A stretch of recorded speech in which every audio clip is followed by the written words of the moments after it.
Greetings. I have a confession to make. I'm actually a troublemaker. Are there any other troublemakers here? Right. Anybody know a troublemaker? Say aye. Anybody have to manage troublemakers? Right. Well, those of you who manage troublemakers, if you've got an innovative troublemaker, keep them. They're worth their weight in gold. I was such a troublemaker that when I was a nurse educator many years ago, I'll talk a bit more about nursing a little later, the head of the school I was in at Prince Henry Hospital in Sydney asked me to come and see her when I had a moment, which meant get your ass in here real quick, right now. She said to me, you know, the only reason we can keep you here is because we've got 50 educators and we can kind of hide you. And she said that she was prepared to overlook a session a few weeks before where I was teaching the anatomy and physiology of the nervous system, and I had students in a classroom with crepe paper and balloons and string and their textbooks, and they were creating the nervous system.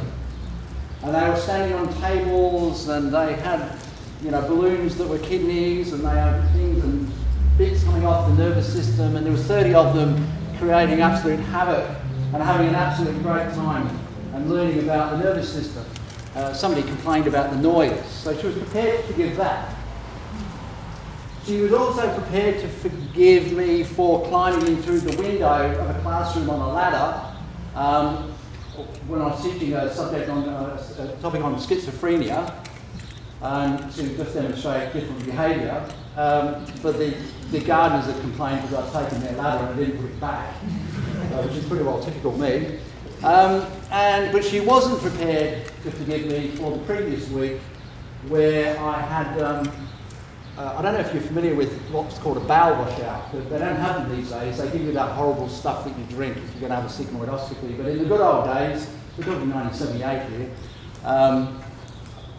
they used to do a bowel washout. And it's, as you can imagine, I won't tell you what it is, but you can imagine it's a fairly messy kind of procedure. And I was trying to think how I could make it interesting to the students.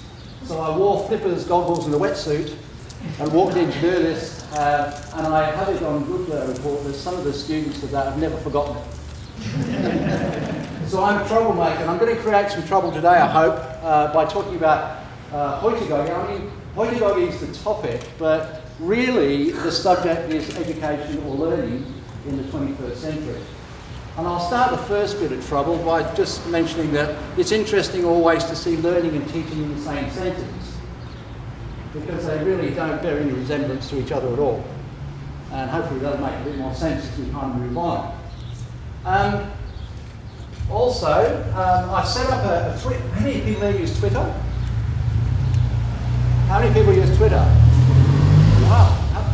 1, 2, please. 1, 2, 3, 4. Right. How many people here, students, use Twitter? All of them. Get on Twitter. Who's teaching on Twitter? Using Twitter for teaching? Right. Good fun, isn't it? Who uses Facebook? Who uses Facebook? Who uses Facebook for teaching? Oh, great. Yeah, good. Right. For those of you who are on Twitter, I've set up a Twitter feed, and it's hashtag NZ Heut13. I did this in Prague earlier this year to an audience of about 120 people, and just about 100 of them were using Twitter all the time. So we had a Twitter feed, that's NZ Heut13. We had a Twitter feed, and throughout the conference, which was just a day, they were chatting to each other, and chatting to me, and all the rest of it. So if you want to chat, that's the Twitter feed for this, and I'll be responding to whatever you put on there. There is wireless here, which I thought was great. If you've got anybody got an iPad and an iPhone? Anybody, or one of those? Who's got an iPad, iPhone, or smartphone? I think Galaxy's the best now, isn't it? You got a smartphone? Well, there's not really any need for me to talk much about Heutagogy, is there? Because if you want to know about Heutagogy, what do? That's right. I was in Prague earlier this year. I went to a museum, and you can borrow those things with the headphones that tell you about what's in the museum. I didn't bother with that. I just got my smartphone out, and when I wanted to know something, I just looked it up on the smartphone. That's how we learn, isn't it? And that's how your students learn. They learn from each other, and they learn from the internet, and they learn by tweeting, and they learn on Facebook, and that's where they learn. The new classroom is not in here. So, that's my first bit of trouble. And Heutagogy is about learning in the 21st century. In 1798, Captain John Hunter sent back a dead platypus to England and said that this is a mammal and it lays eggs. And if you see that, it's got that funny bill. They reckoned, a couple of guys, people there, scientists, said that he's just sewn the bill on something and it's a Chinese joke. You know, that he'd actually sewn it on, and they looked for the stitches. They didn't believe it, and you can't have a mammal that lays eggs.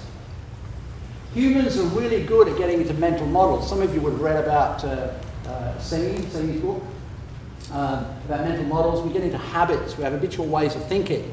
What I'd like you to do is suspend belief for a little while. You get out of your normal frames of reference, which is what humans normally do. We're creatures of habit. And we think we know, we've got a route that we're going on and we go on that route. Some people are easier than others. Just try this way. Some of you have probably done this before. Just fold your arms for me. Fold your arms. Feels nice and comfy. Now do it the opposite way. What's it feel like? It's a bit weird, isn't it? In fact, even doing it, if you're a bit kind of uncoordinated like that, it feels kind of strange, doesn't it? Yeah? It feels different. That's what we do. We're habitual, and to change it makes us feel uncomfortable. And humans don't like change. We're creatures of habit. And as a psychologist, I've spent most of my life trying to help people get out of habits. Some of the bad ones, because I have been a therapist in the past, some bad habits, and depression, anxiety, and so forth. So what I'd like you to do just for the next little while is suspend belief for a bit. These are some resources. That top one there, if you do have your iPad or smartphone, and I'll write it down for you. Some of you use SlideShare. Anybody use SlideShare? Yeah. Your students are using SlideShare. Who uses Vimeo? Who uses Vimeo? Your students are using Vimeo. Be there. You can look this up on the web. It's just a URL. SlideShare, REGZU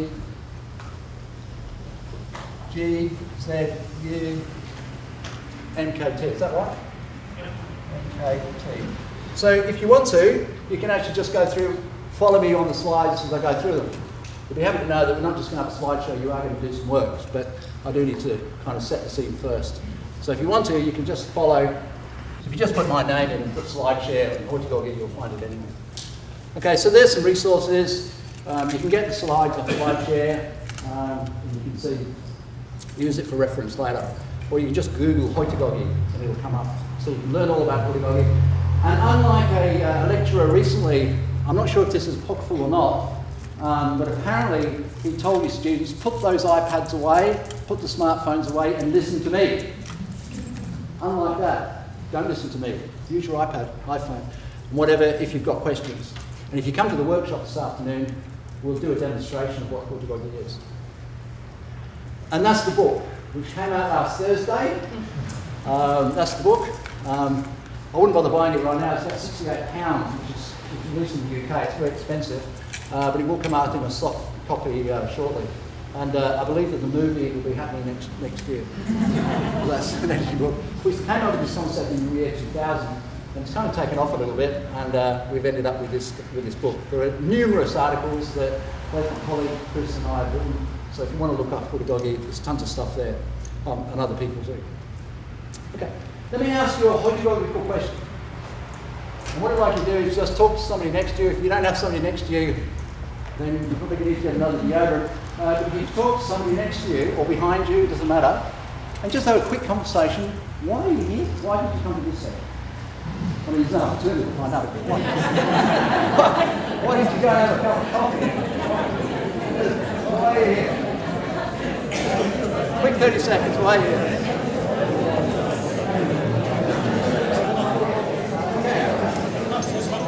I'm sure those conversations are more important than anything I'm going to say today. I'm sure they are. We mostly come here to network, don't we? Give me some. What are some of the reasons why people come here? Don't be frightened. Go. I've got a funny story. I was at a conference in Barcelona, and I presented here, and the student from the audience said, "Oh, that's Heutagogy." And I said, "What?" And he said, "Oh, that's what you're talking about." I said, "What's this?" And then he said, "Google it." And I did. So that's why I'm here. Okay. So you've heard about Heutagogy, yeah. So you've heard about Heutagogy. Another reason. Well, I've never heard of that. You've never heard of that? Never seen the word before. What the hell is this? Yeah. Well, it's another reason.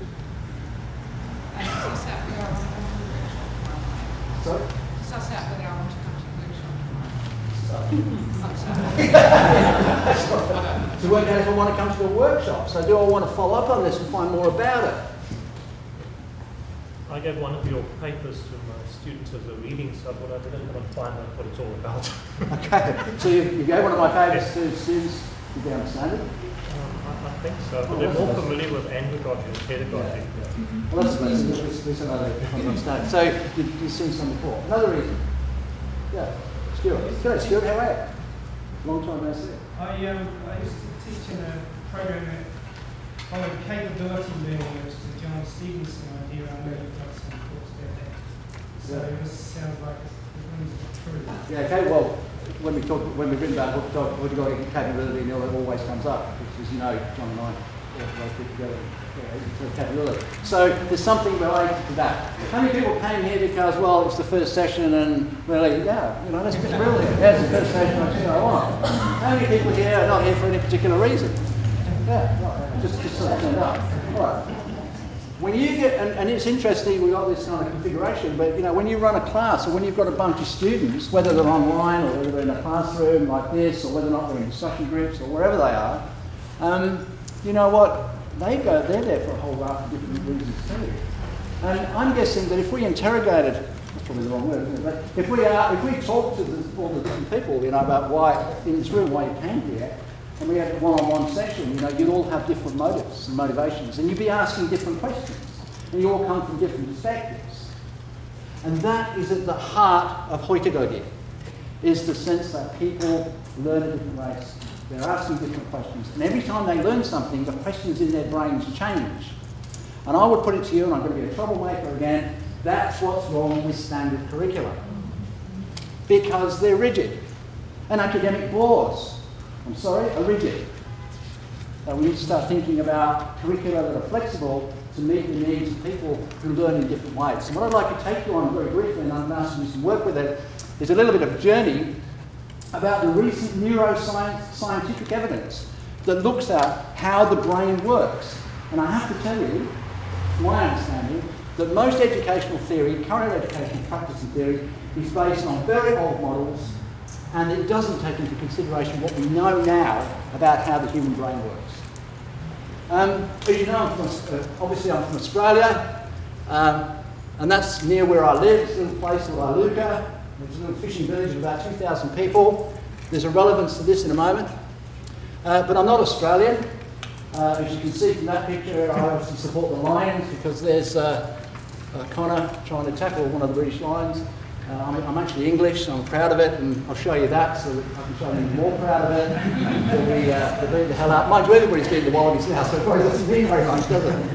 I suspect your Auckland team could beat them. What I watched the other night when they thrashed Canterbury. So I'm English.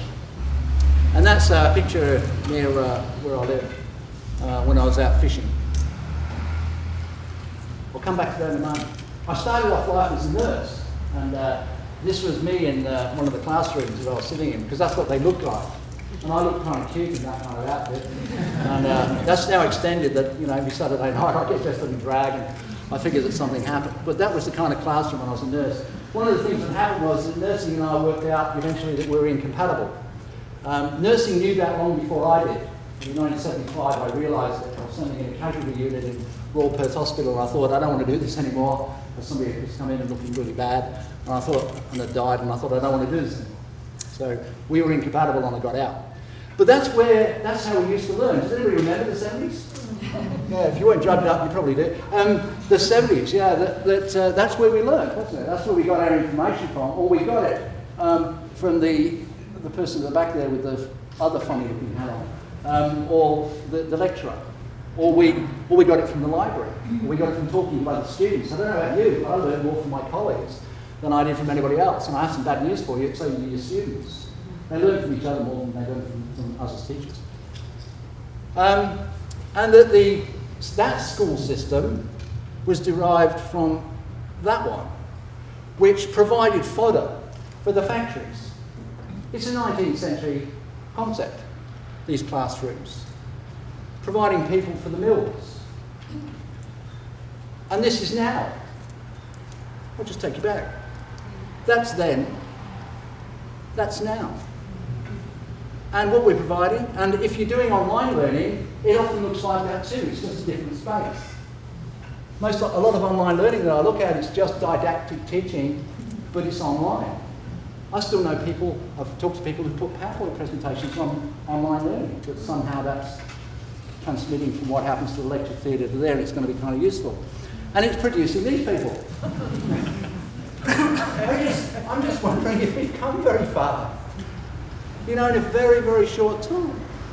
A long time. You know, we're 200 years later, have we progressed very far? And if you look at the definitions of learning, I like to do that. If you look at the dictionary definition of learning, it's the acquisition of knowledge and skills. And if you look at the psychology definition of learning, which is even more frightening because you think they know better, it's a change in behaviour. Both of those are completely out of date. So I want to take you somewhere. And I showed you those pictures of Iluka, which is 2,000 people, and we do have internet access, even though we've got Tony Abbott. We might have it for a while, then it might disappear with the change of government. But every week, instead of going to the library, these are the people that I interact with every week from these countries. Not the people. These are the people from these countries I interact with every week. Through Twitter, Facebook, LinkedIn, email.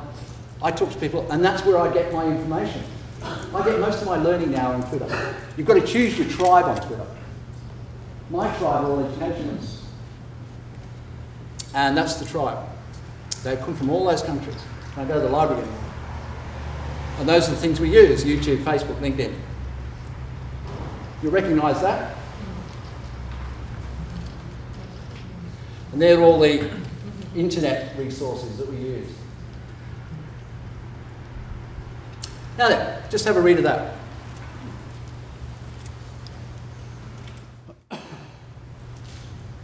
This is you. I couldn't think of a better pun in name, so I'll come up with that. I want you to take some notes, or you can just look at the slide share if you've got your smartphone or iPad, and you can just look at the slides. I'm going to go quickly through a bunch of slides, and they all provide you with some recent evidence on how our brain works, and then I'm going to ask you to do something with it. So you need to take some kind of note of this, what I'm going to quickly go through. Or look at your iPad. I see that Hamish there's got it. You got it there? Can you find the slide share? No. No, good. Okay. Okay, so you've done some research about how humans learn. Remember, this is where you suspend belief. Firstly, if you take the brain of any player here, anybody play the violin? If you, or guitar, you can play guitar. Oh, okay, guitar. If you take the left hand of a right-handed guitar player or violinist and dissect their brain, preferably after they're dead, and if you have a look at their brain, you'll find that the neurons responsible for this hand are dense, thick, developed in the brain.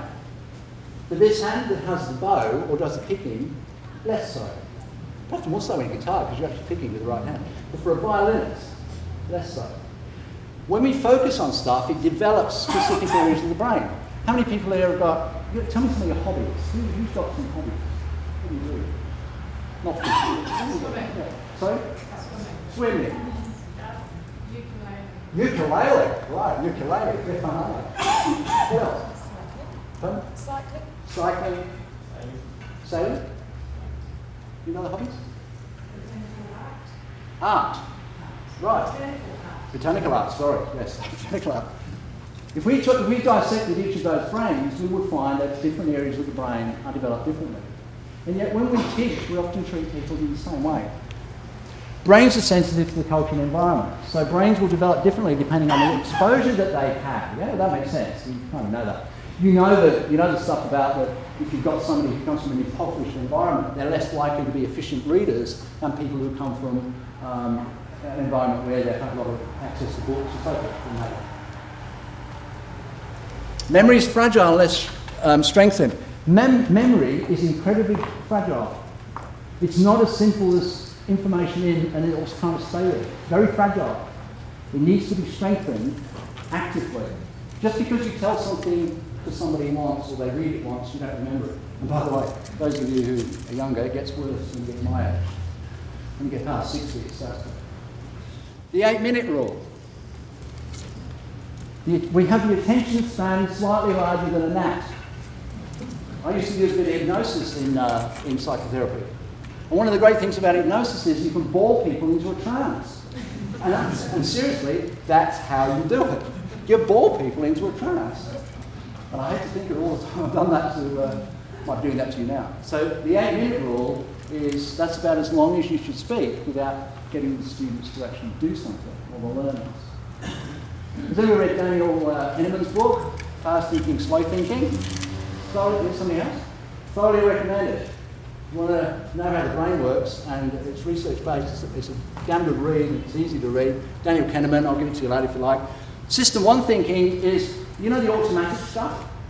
We conserve energy, and we have a very, those of you who are computer literate and into computers, we have a very small amount of RAM in the brain.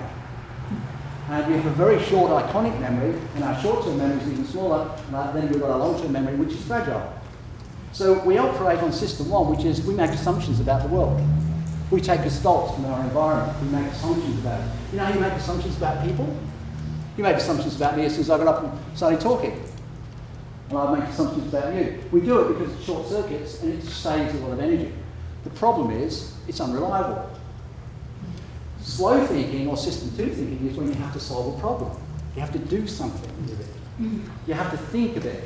It's hard work. And guess what? Humans don't like to go from system 1 to system 2. So our default position is system 1, which is lazy thinking. It's not to actively do anything much except make assumptions. And those of you who still read newspapers, I try not to anymore, newspapers sell because they operate and they access our assumptions about the world and our stereotypes, don't they? And they're very good at that. Not the Saturday Times, of course, it's Fairfax. Only Murdoch newspapers do that. Effort develops human brains. So if we make effort, it develops neurons. Learning needs to be multi-sensory.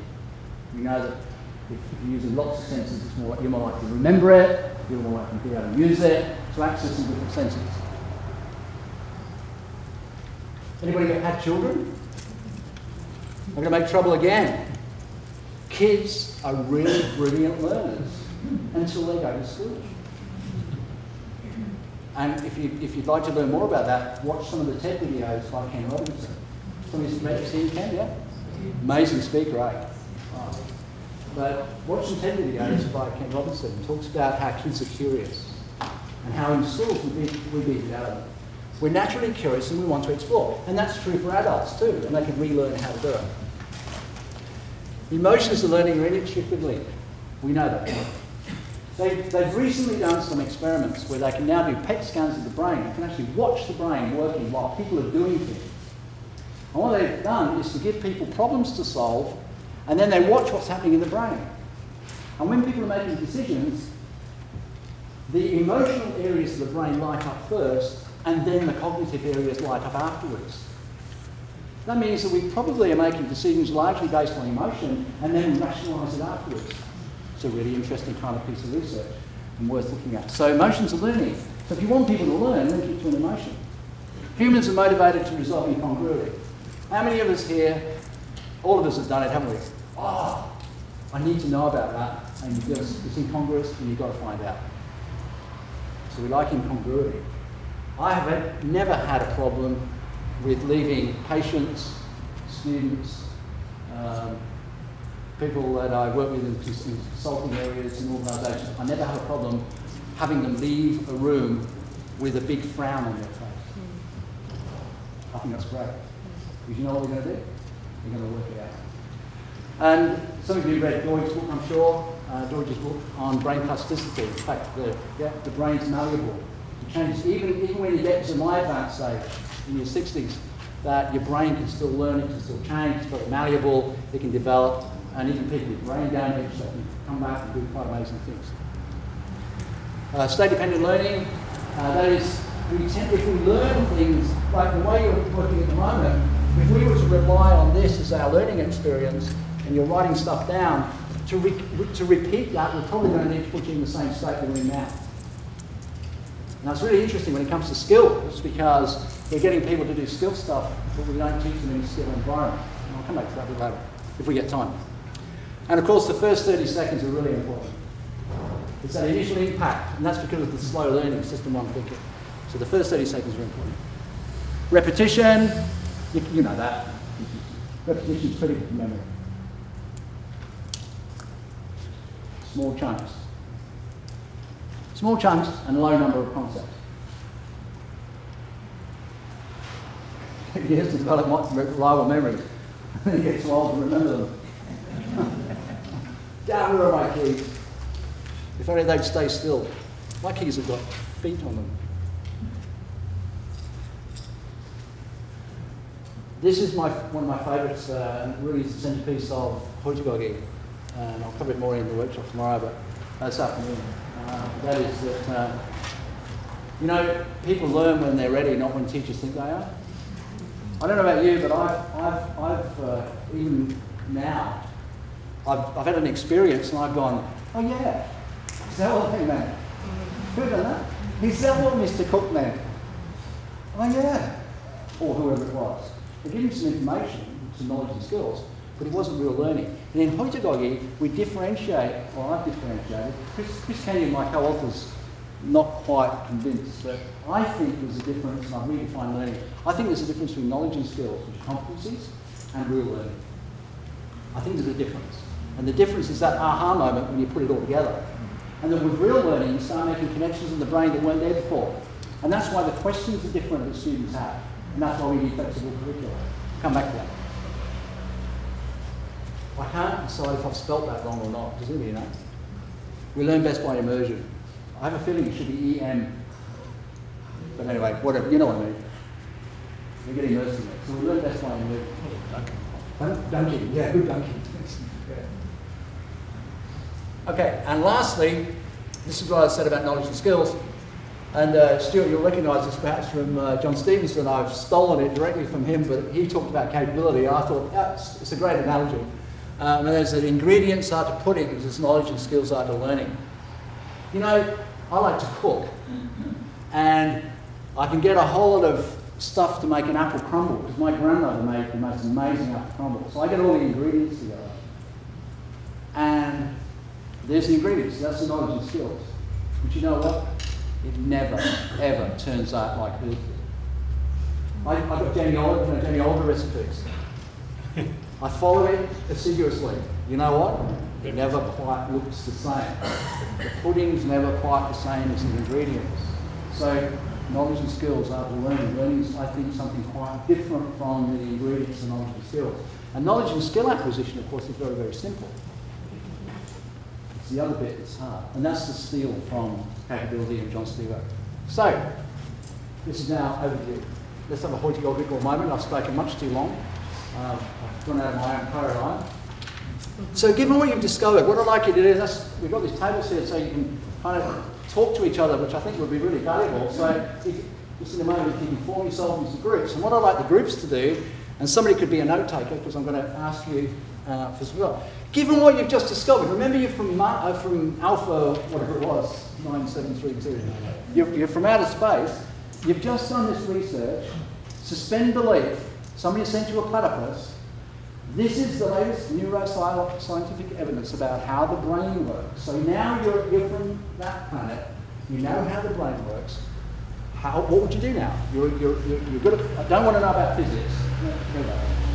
What learning and teaching strategies, and what would the curriculum look like given what you now know? Have fun with that for 10 minutes. Form yourself in groups so you can talk. Come around, there's chairs inside the table. And if you'd like to ask questions, just ask me. Just call me over.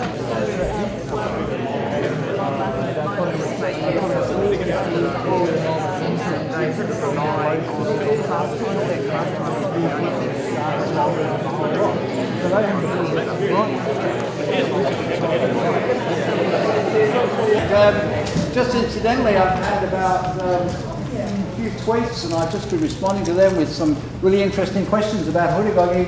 Somebody wanted to know about the application of corporate training. I can talk. We'll certainly cover that in the workshop this afternoon. And somebody else who's discovered Twitter. What's your name again? Would you mind sharing your experience? I can tweet it if you like, but I've now got a Twitter account, and my first experience with SlideShare. And I can see you've responded. So yeah, it's all very new, so it's quite exciting. Great, and that's the first time you've used Twitter. This time. Thank you. Most of you who teach a lot know that learners come out of stuff with all sorts of stuff that wasn't in the curriculum, and that's typical all the time. And it may well be that for that Martin, is it? Sorry? Marketing. Yeah, right. That may be more important than anything else you talk about today. It may not. For me personally, it was during Twitter and getting access to a whole lot of information, but you know, I mean, it could be any one of a number of things, but there might be the most important thing a person learns, and it's got nothing to do with what we were really. So, what kind of things did you talk about? We decided we wouldn't have a curriculum. Okay. We'd simply have some questions which people would be sent away to find answers for, which would then get resolved, which would raise more questions, which they would find answers for, and they would direct their own learning in whatever direction they ended up going to solve the problems of the day. Right. So you lots of questions. Well, you throw the curriculum out the window. Lots of questions. Then they'll come back with new questions, which is presumably because they've made new connections in their brain and they're going in different directions, and then you let them pursue those kind of things. Okay. Yeah. I had by the way, one thing I didn't mention, and I would like to dedicate this to a guy called Mr. Cook. Mr. Cook was my primary school teacher when I was in 1959, 1960, until 61. That was the last of my years at primary school, and that's what Mr. Cook did. He uses self-directed learning, because this is not self-directed learning, by the way, it's self-determined, but he used self-directed learning in 1959. I reckon he's responsible for what he did for me. Yeah, what do they already know? Yeah, how good's that? Yeah, absolutely, because of the focus, the different, yeah. Well, they already know, so what's the starting point for an individual student? Great, yeah. We talked about a situation where the student got stuck and they're unable to go forward, so they needed the teacher to help them work out how to get past that point. Absolutely. Occasionally we need a guru. But it's really good if the learner seeks out the guru rather than the guru seeking out the learner. I'm very suspicious of gurus. I don't know anybody suspicious of gurus?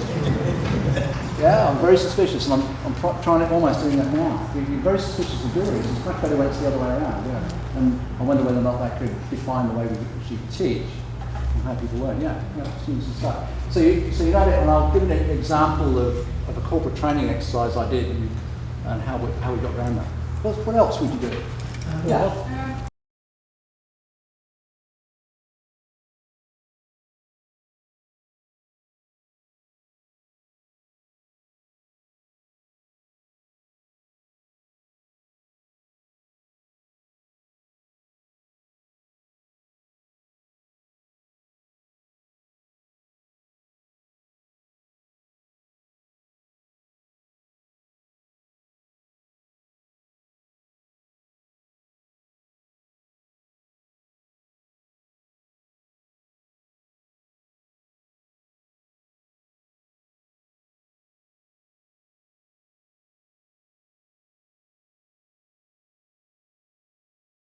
Yeah, let's just before we come back to another question, let's just, I've got to deal with that because, well, maybe we should see if we can, no. But anyway, the curriculum is an interesting idea. Now, a lot of people here, you're teaching or you're involved in courses where people have got to get required competencies, right? You can do Heutagogy but still get the competencies. And I'll explain how to do that in a minute. But you can do that. So those of you who are sitting there thinking, because I know some of you will be thinking, oh, gee, what about you can't quite throw the curriculum away. You can't. But knowledge and competencies you can do, but you can still do a Heutagogy. Yes, sir, I'll cut you off. Oh, a lot of our conversations and comments were about the learner, their need, what do they know, what do they bring with them, those comments. And we didn't, which I think is significant from curriculum design, we didn't start talking about what's the content. No. We talked about leaving a bit of space for that to be filled up as we go. It's about, I talk about process, or Heutagogy, sorry, talks about process rather than content. And the reason is that when I was a nurse educator in 1978, or I was a nurse in a long time ago, 1969, content wasn't easy to get. You needed a guru. You needed a library. Now you need somebody who can tell you that what you're reading on the internet is actually not appropriate. Or that let's look for research-based stuff rather than just consultants who are trying to sell something, so that you're able to do that. So it's a different world, isn't it? So you're right. So content becomes less of an issue, doesn't it? So it's more about process rather than content. I was, not long ago, I was asked, somebody was talking about how they were totally overloaded, absolutely flat out, and at work they were a teacher in a university, and in Australia, like here, the funding's been cut, and they're cutting staff, and they're all part-timers, and 10 years gone out the window, and all this. And they were absolutely flat out. And I talked to them about what they were actually doing. They would spend 4 or 5 hours preparing a PowerPoint presentation to teach a didactic lecture to a bunch of students. And that's what they did at night time. I said, get a life. You don't need to do that. But what you do need to. I mean, how many of us here have taught subjects which we actually knew very little about? Yeah, all right. Well, PowerPoint is great, isn't it? Because it's a cheat sheet. That's right. We do PowerPoint because it's a cheat sheet. The problem with Heutagogy is you've got to know stuff. Because, and again, we'll talk about that in the workshop, maybe you've got to know your stuff. Because you're not doing that kind of thing. You've kind of got to know it. And because the questions are going to be different and all the rest of it. Yeah. It's an interesting dilemma if you don't know your kind of subject area. But yeah, and she said, yeah, but if you want to keep on spending 4 or 5 hours preparing PowerPoint presentations, if you create one good scenario and do some, you can use it 5 years in a row, and so on and so on. Talk about it.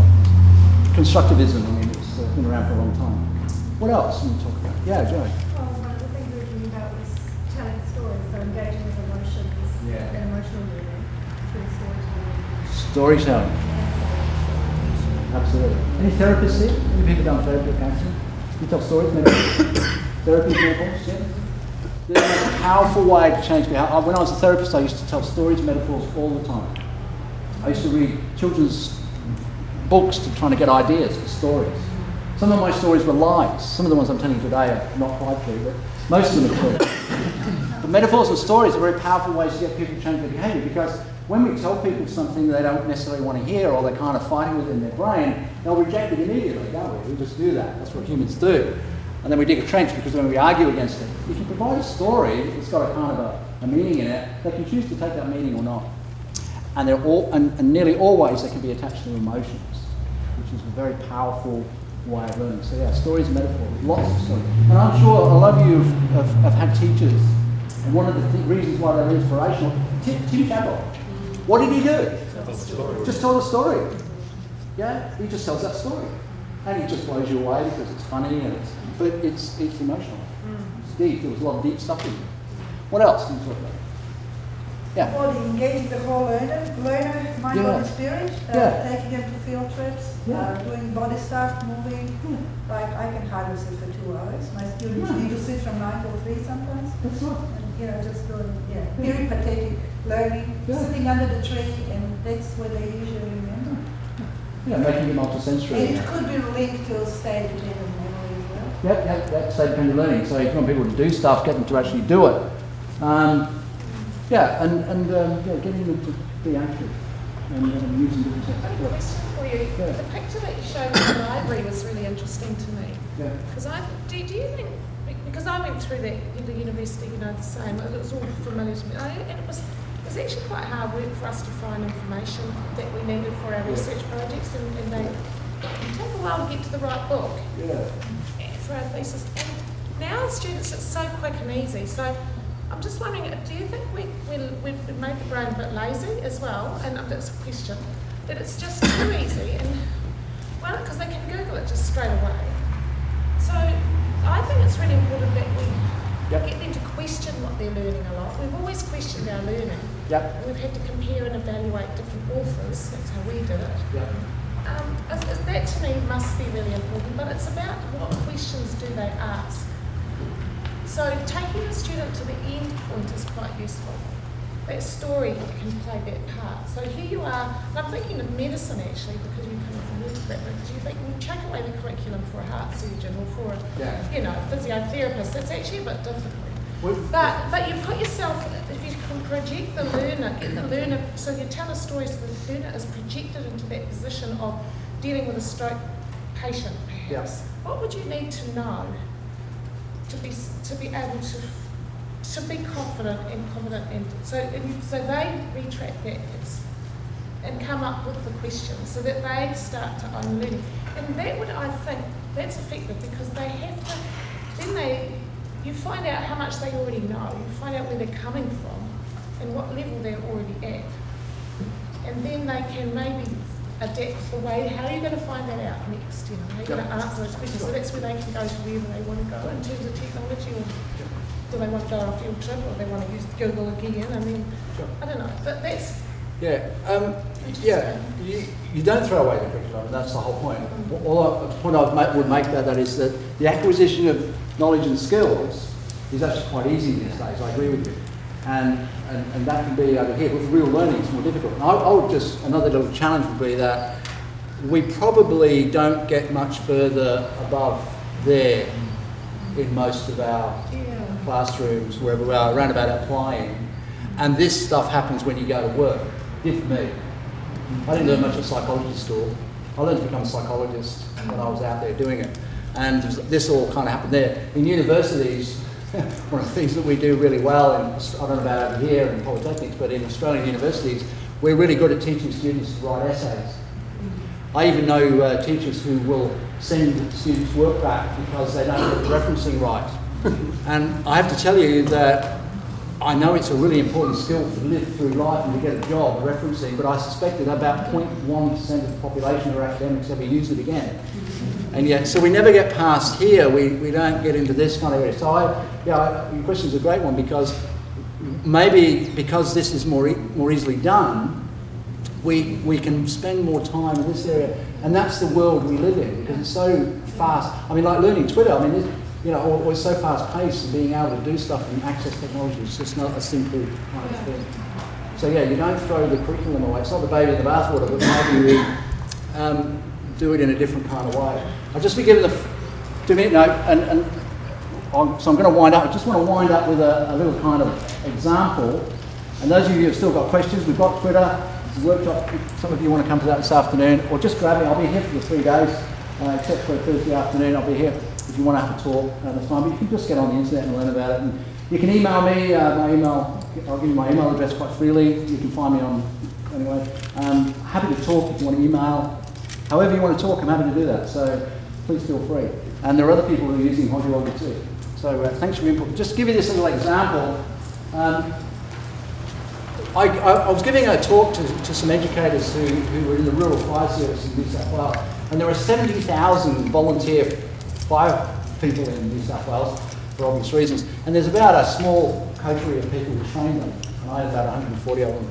And I asked them, I said, well, you've got a bit of new fire equipment, it's just turned up. And I asked them, how would you teach a group of people to actually use it? And they came up with the usual thing, well, I get a PowerPoint together and I teach the group and I tell them what the risks are, what it's used for and all that kind of stuff, and then I'd show them how to use it, and I'd test if they're competent, and then we'd make them more competent.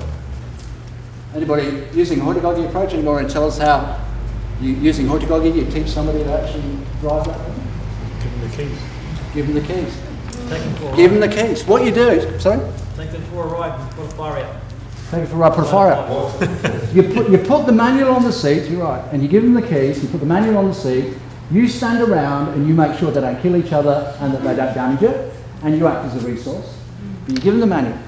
Some of them will pick up the manual. Who here reads manuals when you put things together? I don't. Yeah, you read manual. Who doesn't read the manual? Then you get bits left over, right? So some people read manual. So the people who read manuals will pick up the manual and they'll start going through it, and the other ones will start messing with it. You know, they'll want to, you know, whatever. You say, well, no, you can't go for a drive yet, but, you know, so they fiddle with it. What's going to happen in about an hour? And not only that, you probably find that the manual guys have been telling, oh no, you got that bit wrong, and they'll teach from each other, and they'll do it, and you're watching this, and then you can say, okay, who wants to try, see if they're competent or not? And in a controlled environment, they will test out to see if they're competent or not. They'll work it out. And I do a lot of, I do a bit of corporate training still now. I try to mainly go fishing and play golf, and just sit and think about Heutagogy and what I'm going to do the rest of my life, but mostly I try to stay out of it. But I still do a lot of corporate training. All of my corporate training now, and I do this in the workshop, I don't go in with PowerPoint. I don't go out in with a preconcept. I've been told to talk about leadership or change management or something like that when I workshop for a day. I'm just running some workshops in Papua New Guinea. I've got to go back there after this for 3 more sessions, which is a challenge in itself. Not getting sliced and diced while you're up there. It's learner oriented. And what I do is I ask the learners to do what I just asked you to do, and that is, what are the contextual things that you need to, that bother you? What's your leadership challenges? What are your change challenges? And what happens is, because it's contextual, the learners they're in your pocket immediately. If it wasn't contextual, they're gone. So I run a whole corporate workshop without having any idea what's going to happen, really, because it's all process. The content, though, comes later, and that comes out of the question. So, do I have to know about change management and leadership? You bet I do. Or I have my iPad with me, and I have access to Wi-Fi, and so you can run all sorts of really interesting things where learners will do it for you. Yeah. Thank you for your attention. Thanks for being here. And as I said, really happy to take questions later, email, so forth. Just let's have a chat. Thank you.